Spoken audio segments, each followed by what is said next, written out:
Sir, Sadasivan sir retire ചെയ്തപ്പോ എടുത്ത സ്റ്റാഫിന്റെ ഫോട്ടോസാ.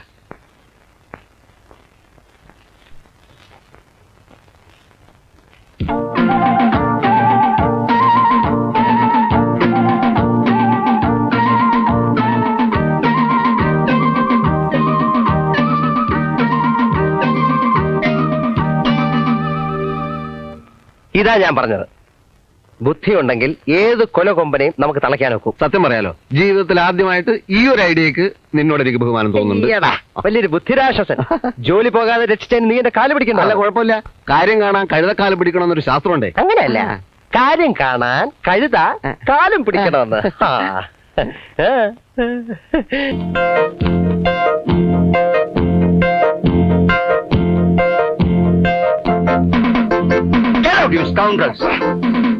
അല്ലേലും ഈ തല്ലിപ്പൊളി കമ്പനിയിലെ ജോലി ഞങ്ങൾക്ക് പ്രശ്നമല്ല. പക്ഷെ ഇന്ന് ഞങ്ങളുടെ ദേഹത്ത് തൊട്ടവനെയൊക്കെ ഇരുട്ടടി അടിച്ചില്ലെങ്കിൽ നോക്കിക്കോ, ഈ കമ്പനി 6 മാസം പൊളിഞ്ഞ് നോറോടെ കല്ല് പറിക്കും. ഇൻകുലാബ് സിന്ദാബാദ്, ഇൻകുലാബ് സിന്ദാബാദ്, തൊഴിലാളിക്കും സിന്ദാബാദ്, തൊഴിലാളിക്കും സിന്ദാബാദ്, തൊഴിലാളിക്കും സിന്ദാബാദ്, തൊഴിലാളിക്കും സിന്ദാബാദ്, ഇൻകുലാബ് സിന്ദാബാദ്. വിശാല മനസ്കനെ സോപ്പടിച്ച് പ്രമോഷൻ വാങ്ങിക്കാൻ ഇരുന്നിട്ടിപ്പോ കടിച്ചതും പോയി പിടിച്ചതും പോയി. പോയത് പോട്ടടാ, ഈ നാട്ടിൽ വേറെ കമ്പനി ഇല്ലേ? അങ്ങനെ തോറ്റു കൊടുക്കാനൊന്നും ഞാൻ തീരുമാനിച്ചിട്ടില്ല. പലചരക്ക് കടയിൽ 500 രൂപ, പാലിന്റെ കാശ്, 2 മാസത്തെ വാടക, ഇനി വല്ല ജോലിയും തരപ്പെടുന്നത് വരെ വായു ഭക്ഷണം. ഭക്ഷണം ഭക്ഷണം, ഈ ഒറ്റ ചിന്തയേ ഉള്ളൂ. എന്നാ നമുക്ക് ശ്രീലങ്ക കരാറിനെ പറ്റിയും സൗദി അറേബ്യയിലെ കൂട്ടക്കൊലയെ പറ്റി സംസാരിക്കാം. എന്താ? ഇട മുന്നോട്ട് നീങ്ങാനുള്ള അടുത്ത മാർഗം ഒന്നും കണ്ടുപിടിക്കേ. ഭക്ഷണം. അതാ നിന്റെ ഭാവി ഭാര്യ ഉള്ള കഞ്ഞിയിൽ മണ്ണുവാരിയിട്ട സാമദ്രോഹി പോകുന്നതാ. കനകം മൂലം കാമിനി മൂലം തടിയും കേടായി ഭാവിയും വടിയായി.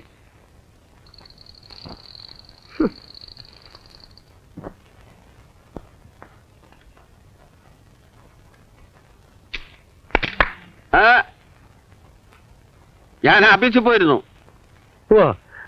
അമ്മാവ, ഞങ്ങളെ അവിടെ നിന്ന് പിരിച്ചു വിട്ടു. എല്ലാ വിവരങ്ങളും ഞാൻ അറിഞ്ഞു. നീ ഒറ്റ കാര്യം ചെയ്താൽ മതി, ആ വാടക കുറിച്ച് കൂടി തന്നിട്ട് ഇവിടെ നിന്ന് ഇറങ്ങിയട്ടെ. അയ്യോ, അമ്മാവും കൂടെ ഞങ്ങളെ പുറത്താക്കിയ ഇനിയിപ്പോ നിങ്ങൾ എങ്ങനെ വാടക തരുമെന്നാണ് ഞാൻ പ്രതീക്ഷിക്കേണ്ടത്? അമ്മാവ, ഞങ്ങൾ രണ്ടുപേരും എംപ്ലോയ്മെന്റ് എക്സ്ചേഞ്ചിൽ പേര് രജിസ്റ്റർ ചെയ്തിട്ടുണ്ട്.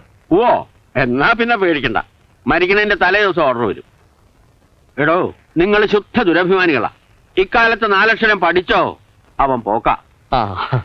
മണ്ണി നോക്കുന്നവനും കല്ലുടയ്ക്കുന്നവനും ഒക്കെ ഇന്നത്തെ കൂലി എന്താണെന്നറിയാമോ?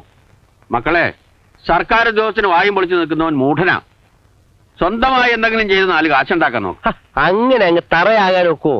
കരിങ്കല്ല് ചുമക്കുക എന്നൊക്കെ പറഞ്ഞ അതിനു വേണ്ടിയാ ഞാൻ ബികോം ഫസ്റ്റ് ക്ലാസ്സിൽ പാസ്സായത്. കരിങ്കല്ല് ചോക്കല് മാത്രമല്ലല്ലോ ജോലി. ബാങ്കിൽ നിന്നൊക്കെ വായ്പ കിട്ടില്ലേ? ഇപ്പൊ ഈ തൊഴിലില്ലാത്തവന് തൊഴിൽ തുടങ്ങാൻ 25,000 രൂപ വരെ ബാങ്ക് വായ്പ കൊടുക്കുന്നു. അത് മേടിച്ച് വല്ല ചെറുകിട വ്യവസായം തുടങ്ങാൻ നോക്ക്. ബാങ്ക് വായ്പയൊക്കെ രാഷ്ട്രീയ സ്വാധീനം ഇല്ലാത്തവർക്ക് കിട്ടും അമ്മാവാ. ഞാൻ മേടിച്ചു തരാം. വായ്പ കൊടുക്കുന്നുണ്ട്, പക്ഷേ ഇപ്പോ ഇവിടെ അത് പ്രയാസമാണ്. അങ്ങനെ പറയരുത് സാർ. എങ്ങനെയെങ്കിലും ഒന്ന് ശരിപ്പെടുത്തി കൊടുക്കണം. നല്ല സത്യസന്ധരായ പിള്ളേരാ. പണിക്കരെ, ഈ ഡിസ്ട്രിക്റ്റിൽ ഇടപാട് നിർത്തിക്കഴിഞ്ഞു. ഇനിയിപ്പോ മലപ്പുറം, വയനാട്, കണ്ണൂർ തുടങ്ങിയ പിന്നോക്ക ജില്ലകളിലെ രക്ഷയുള്ളൂ. അയ്യോ, അവിടെയൊന്നും ഞങ്ങൾക്ക് പരിചയമില്ല സാറേ. ഈ ചെറുകിട വ്യവസായം അല്ലാതെ വേറെ വല്ല പദ്ധതി ഉണ്ടോ? പണിക്കരുടെ ആൾക്കാരായതുകൊണ്ട് നടപ്പുള്ളൊരു കാര്യം ഞാൻ പറയാം. 25,000 50,000 ഒന്നും സാധ്യമുള്ള കാര്യമല്ല. പശുക്കളെ വാങ്ങിക്കാൻ വേണ്ടി ഒരു 10,000 രൂപ ഞാൻ ഏർപ്പാടാക്കി തരാം. അയ്യേ, അഭ്യസ്തവിദ്യരായ ഞങ്ങൾ പശുവിനെ പോറ്റാന്നൊക്കെ പറഞ്ഞാൽ വേറെ പദ്ധതിയില്ല. പശു ഒരു സുഖമുള്ള ബിസിനസ് അല്ല. അതെ. ഒന്നും കൊണ്ട് വന്നേ, ഒരു കാര്യം പറയാനുണ്ട് സാർ. ഒരു മിനിറ്റ്. ആ,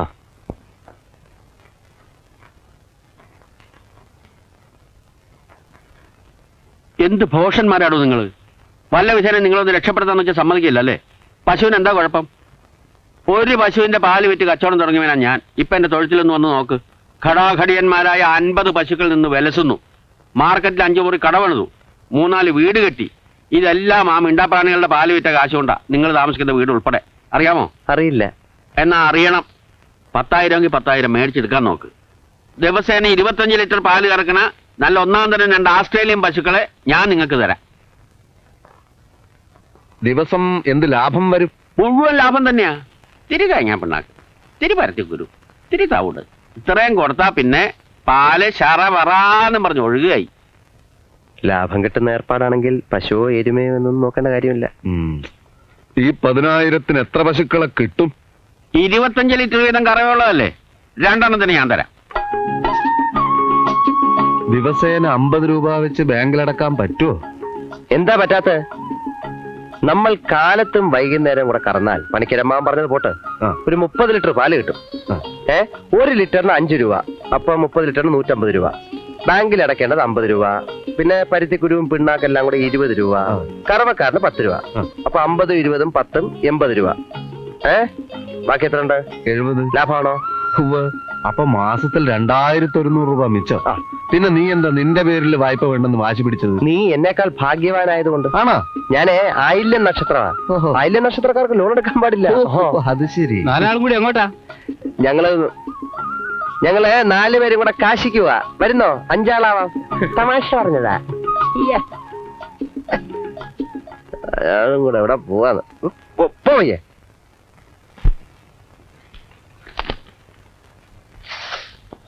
ചാത്തേട്ടാ, ഞങ്ങളുടെ പ്രശ്നങ്ങളൊക്കെ തീർന്നു. നാളെ മുതൽ കടത്തിന്റെ ഇടപാട് വേണ്ട. 2 കിലോ തേങ്ങാ പിണ്ണാക്കതാ. അരിവർഷം നിർത്തിപ്പോ പിണ്ണാക്കാ എഴുതിയിട്ടാ? പശുക്കൾക്കാ. എടാ വിജയ, എന്താടാ ദാസ? എടാ നമുക്കെന്താ ഈ ബുദ്ധി നേരത്തെ തോന്നാത്തത്? ഏത് ബുദ്ധി? അല്ല, കണ്ടവന്റെ ഇടിയും തൊഴിയും വാങ്ങി നക്കാപ്പിച്ച ശമ്പളത്തിന് ജോലി ചെയ്യുന്നതിന് പകരം ഇതുപോലെ സ്വയം ബിസിനസ് ചെയ്യാനുള്ള ബുദ്ധി. ദാസ, ഓരോന്നിനും അതിൻ്റെതായ സമയമുണ്ട് മോനെ. നമ്മുടെ ചെലവ് കഴിച്ചുള്ള മുഴുവൻ കാശും മാറ്റിവെക്കണം. ഇപ്പൊ 2 പശുക്കളല്ലേ? അതെ. അത് 4 ആയി, 10 ആയി, 50 ആയി, 100 ആയി, 1000 ആയി. നമുക്ക് നല്ല ഒരു വീട് കെട്ടണം, ഒരു കാറ് വാങ്ങണം, ഒരു ഫ്രിഡ്ജ്, AC, VCR, TV. നമുക്കങ്ങ് സുഖിക്കണം. അവറ്റകളുടെ കരച്ചിലേക്കാൻ തന്നെ എന്തൊരു സുഖം, എന്തൊരു സംഗീതാത്മകം. ഐശ്വര്യത്തിന്റെ സൈറം മുഴങ്ങുന്നത് പോലെ ഉണ്ടല്ലേ? ഈശ്വര രക്ഷിക്കണേ.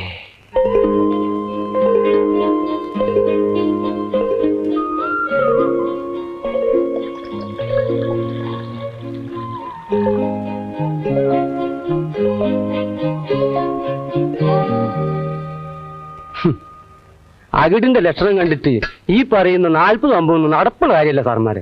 കാലത്തും വൈകിട്ടും കൂടി 10-12 കിട്ടിയ ഭാഗ്യം. അങ്ങനെ വരാൻ വഴിയില്ലല്ലോ. അധികം പാലിട്ടാനുള്ള വഴി തീരില്ല.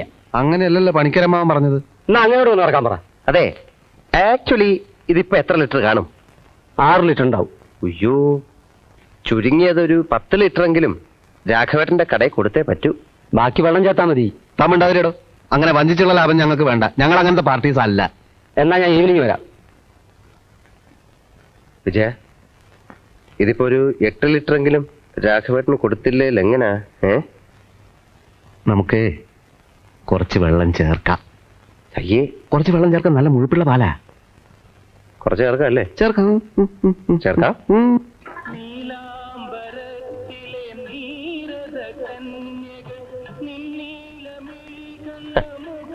ആദ്യത്തെ കറവയായതുകൊണ്ട് പാലിത്തിരി കുറവാ രാഘവേട്ട. 8 ലിറ്ററേ ഉള്ളൂ. പക്ഷെ ശുദ്ധമായ പശുവിന്റെ പാലായതുകൊണ്ട് 10ന്റെ ഗുണം ചെയ്യും. ഒരു കച്ചവടം എന്ന് വെച്ചാ വാക്ക് പറഞ്ഞാ വാക്കായിരിക്കണം. ഇന്ന് ഒരു ദിവസത്തേക്ക്, പിന്നെ നിർബന്ധമാണെങ്കിൽ ഞാൻ ഉച്ചയ്ക്ക് 2 ലിറ്റർ കറന്നു തരാം. തരണം. വേറെ പാല് ഞാൻ നിർത്തിയിരിക്കുക നിങ്ങൾക്ക് വേണ്ടി. കുഴപ്പമില്ല. അപ്പൊ ഒരു 40 രൂപ ഇങ്ങനെ. പശുക്കൾക്ക് നല്ല ഫുഡ് വാങ്ങിച്ചു കൊടുക്കണ്ടേ, നല്ല പോഷകാഹാരം.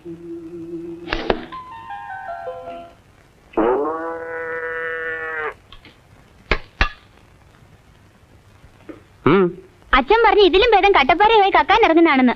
എന്തു പറ്റി? പച്ചവെള്ളം ഞങ്ങളുടെ കിണറ്റിലും വേണ്ടോളം ഉണ്ടെന്ന് പറയാൻ പറഞ്ഞു. കടയിലോട്ട് വരാൻ പറഞ്ഞു.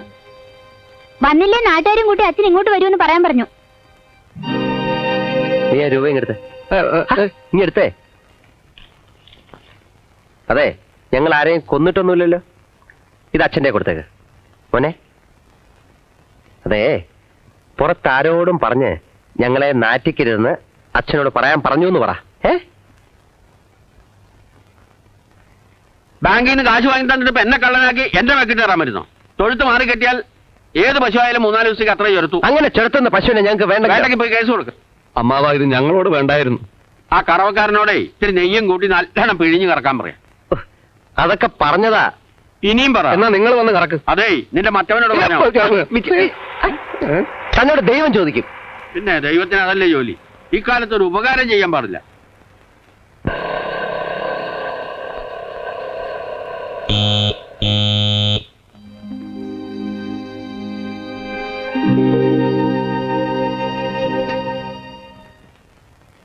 ആരാ വിജയൻ?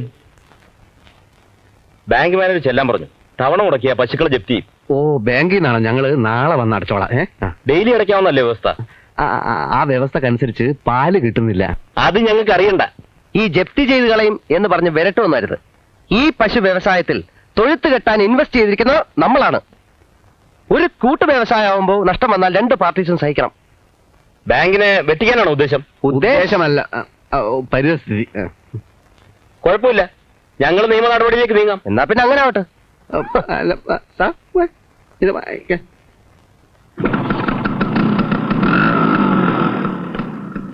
നീ അയാളോട് കയർത്ത് സംസാരിച്ചത് തീരെ ശരിയായില്ല. നടപടി വല്ലതും വന്നാൽ നിനക്ക് പേടിക്കാനില്ലല്ലോ. ലോൺ എന്റെ പേരിലല്ലേ. എന്നെ ജയിലിൽ കയറ്റാനുള്ള ആഗ്രഹം നിനക്ക്. എടാ, ഒരു യഥാർത്ഥ സുഹൃത്തിനെ അവിശ്വസിക്കുന്നവൻ, അതായത് നീ, ഒരു കാലത്തും ഗുണം പിടിക്കില്ല. പാലിന്റെ അളവ് അന്നന്ന് പുറകോട്ടാ. എന്റെ കറവിന്റെ തരാറാണെങ്കിൽ വേറെ ആളെ നോക്കിക്കും. എന്റെ കൂടി എന്നത് എത്ര ലിറ്റർ ഉണ്ടാവും? 4 ഉണ്ടാവും. 4? പിഴിഞ്ഞ് പിഴിഞ്ഞ് ഒടുവിൽ പശുവിന്റെ പോലെ ചോര വരാൻ തുടങ്ങി. ഞാൻ പോട്ടെ, എന്റെ കൂലിതാ. എല്ലാം കൂടി നാളെ തരാം. നാളെ തരണ്ട, കുഴപ്പമില്ല. ഈ പാല് ഞാൻ കൊണ്ടുപോകും. തോന്നിവാസം കാണിക്കരുത്. റേഷനേജ് വാങ്ങാൻ എനിക്ക് വേറെ തൊഴിലൊന്നും അറിയില്ല.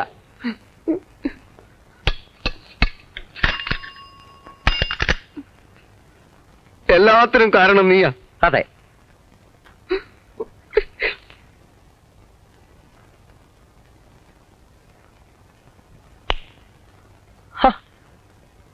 നീ എന്താ ഇരുട്ടത്തിരിക്കുന്ന? ജീവിതം മൊത്തം ഇരുട്ടിലേക്ക് നീങ്ങുകയല്ലേ. അങ്ങനെയൊന്നും പറയാതെ വിജയ. നമുക്ക് മാത്രമല്ല, എല്ലാവർക്കും കഷ്ടകാല. വരൾച്ച, അണക്കെട്ട് ചോർച്ച, പവർക്കെട്ട്, തമിഴ് പുലി, ആകെ കുഴപ്പ. എന്നാലും നിന്നെ ജയിലിൽ കയറ്റാൻ എനിക്ക് ആഗ്രഹമുണ്ടെന്ന് നീ പറഞ്ഞു കളഞ്ഞില്ലേ? അത്രയ്ക്ക് വേണ്ട. അത്രയ്ക്കും വേണ്ടായിരുന്നു.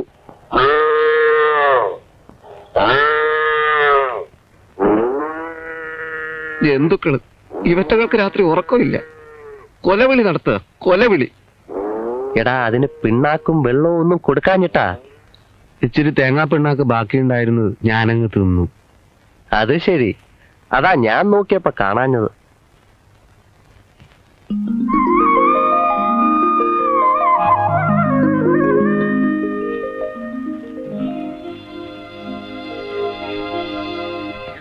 സർവ്വ ലക്ഷണങ്ങളും ഒത്ത പശുക്കളാ.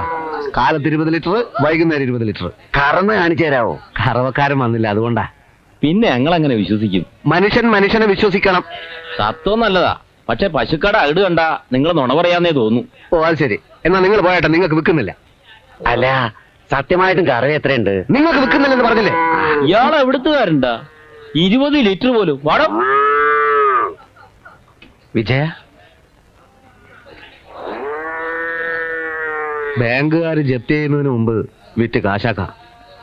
അപ്പൊ ഒന്നുമില്ല. പോലീസ് പിടിക്കുന്നതിന് മുമ്പ് നമുക്ക് നാട് വിടണം. നാട് വിടാനോ? സാധാരണ നാടല്ല ദാസ. നമുക്ക് എങ്ങനെയെങ്കിലും രക്ഷപ്പെടണം മോനെ. ലോഞ്ച് കയറി ഗൾഫിൽ പോകാനുള്ള എല്ലാ പദ്ധതികളും തയ്യാറായി കഴിഞ്ഞു. ഈ സമൂഹത്തിന് നമ്മളെ വേണ്ടടാ. പക്ഷേ നമുക്ക് പല സാമ്രാജ്യങ്ങളും വെട്ടിപ്പിടിക്കാനുണ്ട്. അത് ബാങ്കിനെ വഞ്ചിക്കലാവില്ലേ? ആ ശരിയാ. എല്ലാ വലിയവന്റെയും വിജയത്തിന്റെ പുറകില് ഇതുപോലൊരു കറുത്ത പാട് കാണും. അതുകൊണ്ട് നീ എതിര് പറയരുത്. വിജയ, അത് നീ വരുന്നോ ഇല്ലയോ, നമ്മളെ രണ്ടുപേരെയും ലോഞ്ച് കടത്താമെന്ന് ഗഫൂർ കേറ്റ് കഴിഞ്ഞിരിക്കുക. ഏത് ഗഫൂർക്ക? അന്നത്തെ കാലത്ത് ഇന്നത്തെ പോലെ തിരുവനന്തപുരത്ത് നിന്ന് വിമാനമൊന്നുമില്ലല്ലോ. ആയിരക്കണക്കിന് ആളുകൾ തോണിയിലും നീന്തിയിട്ടും വഞ്ചിയിലും ഒക്കെ തന്നെയാണ് ഗൾഫിലെത്തിയത്. 20,000 ഉറുപ്പ്യ അല്ലാണ്ട് ഒരു വിസ കിട്ടുമെന്ന് അത് തന്നെ മഹാ തട്ടിപ്പാണ്. പണ്ടത്തെ പഹന്മാർക്കുള്ള മനോധൈര്യം ഇന്നുള്ള പഹന്മാർക്ക് ഇല്ലാന്ന് കൂട്ടിക്കോളി. ഞങ്ങൾക്ക് രണ്ടുപേർക്കും മനോധൈര്യം അങ്ങനെ ഇല്ല. അല്ല വേണ്ട, എനിക്കുണ്ടേ. കേട്ടിന് എനിക്കുണ്ട്. പക്ഷെ നീന്തണം. നീന്ത്? ആ, കടലിൽ നീന്തണം. അപ്പൊ ഈ ലോഞ്ച് കരയ്ക്കടുക്കില്ലേ? അടുക്കും, പക്ഷെ ഫുള്ളായിട്ട് അടുപ്പിക്കാൻ പറ്റുമല്ലോ. കാലിഫോർണിയയിലേക്ക് ചരക്ക് കയറ്റാൻ പോണ ഒരുവാണ്. എവിടേക്ക്? കാലിഫോർണിയയിലേക്ക്. നിങ്ങൾക്ക് രണ്ടാക്കും വേണ്ടി വേണമെങ്കിൽ നമ്മളത് ദുബായ് കടപ്പുറം വഴി തിരിച്ചു വിടാം.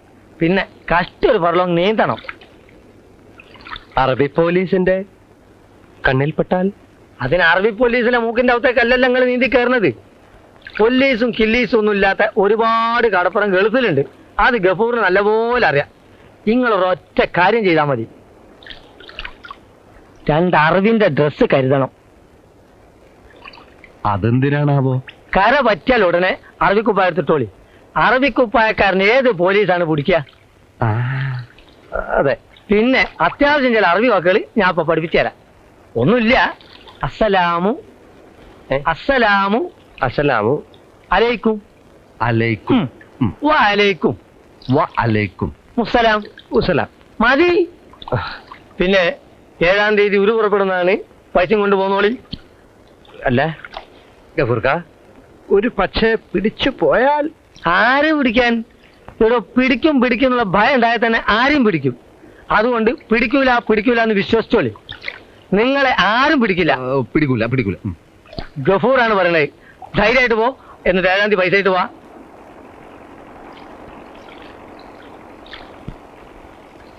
പ്രശ്നമല്ല.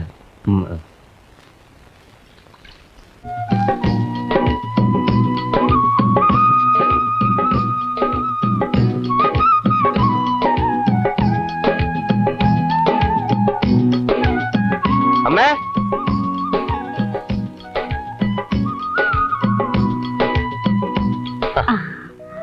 മുൻവശത്തെ വാതിലടച്ച് കണ്ടപ്പോ ദാമോദരനും ഭാര്യയും കുട്ടികളൊക്കെ ഒരു കല്യാണത്തിന് പോയിരിക്കുക.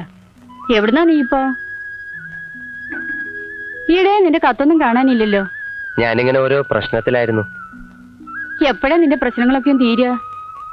ഈ കാലിൽ ഇങ്ങനെ അഴുക്ക് വെള്ളം തട്ടിക്കരുന്ന് വൈദ്യര് പറഞ്ഞിട്ടില്ലേ? പിന്നെ ഇവിടുത്തെ തുണികളൊക്കെ ആരാ അലക്കുക? വല്ലോന്റെ വീടല്ലേ, വെറുതെ കുത്തിയിരുന്ന് ഉണ്ണാൻ പറ്റുമോ?